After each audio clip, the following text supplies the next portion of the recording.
Bases are one of the most important things in creating a sense of place and story for your models. And what do all these models have in common? Snowy, wintry bases. Whether it's the frozen lands of Arnor or the icy realm of death, snowy bases are an amazingly evocative final touch for your models. As it's Christmas, in this video I'm going to look at some simple ways to make your models feel like they're fighting in the depths of winter. Let's get cracking. The first thing is to cover your bases in a muddy texture paint. I'm using Greenstuff World's Dark Earth texture, but Citadel's Stirland mud works just as well. Take a generous amount and with an old brush slop it on and move it around until you've covered the entire surface, and you have a thickness you're happy with. You can be quite generous here and build up an uneven texture to feel more realistic, but make sure you're using either a texture tool or a brush you don't care about, as this step is not kind on your bristles.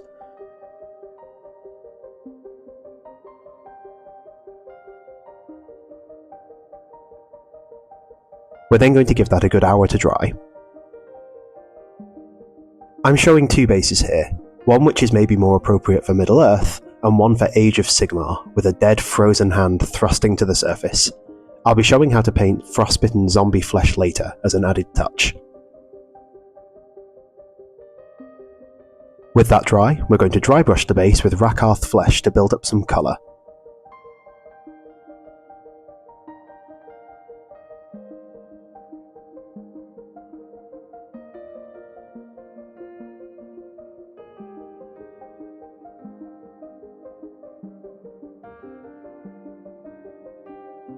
And then we're going to do a lighter dry brush of Pallid witch flesh just to hit the highest points.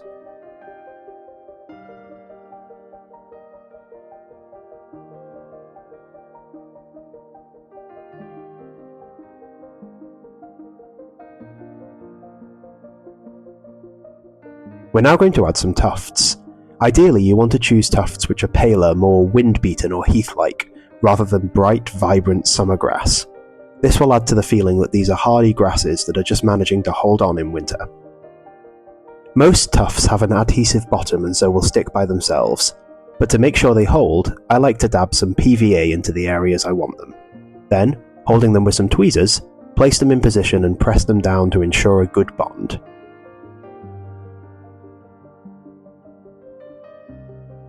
For the base with a gravestone, I'm also going to focus on adding some tufts around this, where the ground has more, shall we say, nutrients. The next step is to add the snow itself, for which we're going to use Valhallan Blizzard. Load up your brush and put a good sized amount on it, and then work around an area. You don't want to build this up too highly, as discrete mounds of snow can look unrealistic, so push it around to remove some height.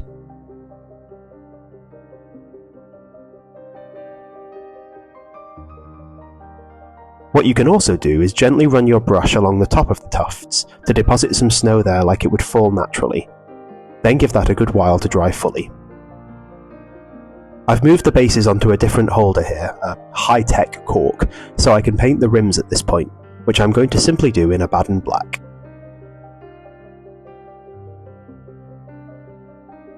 If you're enjoying this tutorial, please do like and subscribe, it really helps. And let me know in the comments below what tutorial you might like me to do next. Now at this point you could leave it there, and your bases would look fantastic, but I'm going to end by looking at some small details you can do to add further interest. The first is blood splatters, as if your models are standing on the site of a recent battle that stained the snow red. Take some blood for the blood god technical paint, and just dab some gently onto the dried snow. It will soak in slightly and look like hot blood has melted in, but be sparing. Less is definitely more here. For the second base, we're going to look at Frostbitten flesh. I've painted the gravestone and added some snowfall on top, and I've base coated the flesh in Rakarth flesh.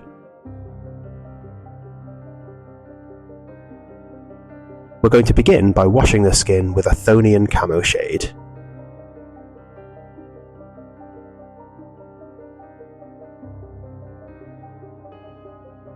Then, with Rakarth flesh, re-highlight the skin, leaving the recesses shaded.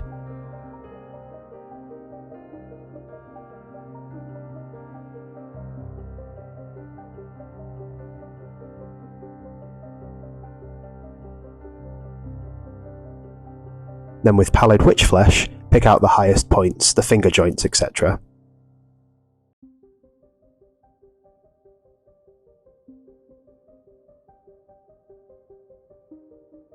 We're now ready for the Frostbite.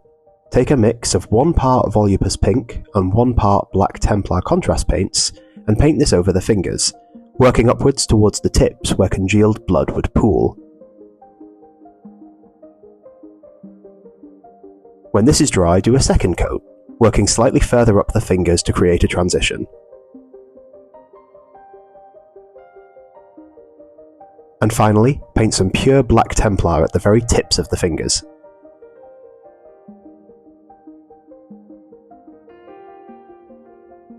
And there we are, 2 super simple but amazing looking ways to paint wintry bases.